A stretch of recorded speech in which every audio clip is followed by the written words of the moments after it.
Here's a thought about subtleties. I am a big fan of baseball. I love watching baseball. But I am by no means an expert at baseball.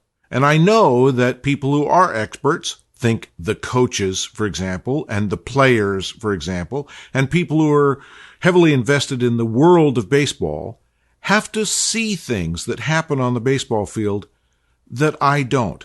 Doesn't mean I don't appreciate baseball. I do. But I know that there are subtleties that I don't see. Can't the same thing be said about you and I in photography?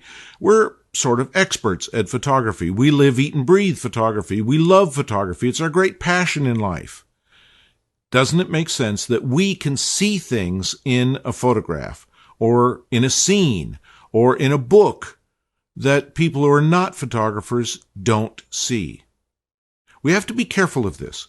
We have to be careful that we don't get so involved in the subtleties that we forget that we're pursuing something that only a fairly small percentage of people will be able to see. Haven't you had the experience where you work and work and work and work on a print? You make 10 different variations, 20, 30 different variations.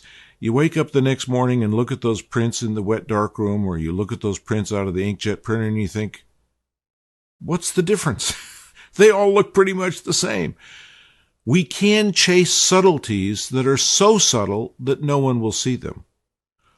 On the other hand, we also want to make sure that we've incorporated in our photographs every subtlety that is important.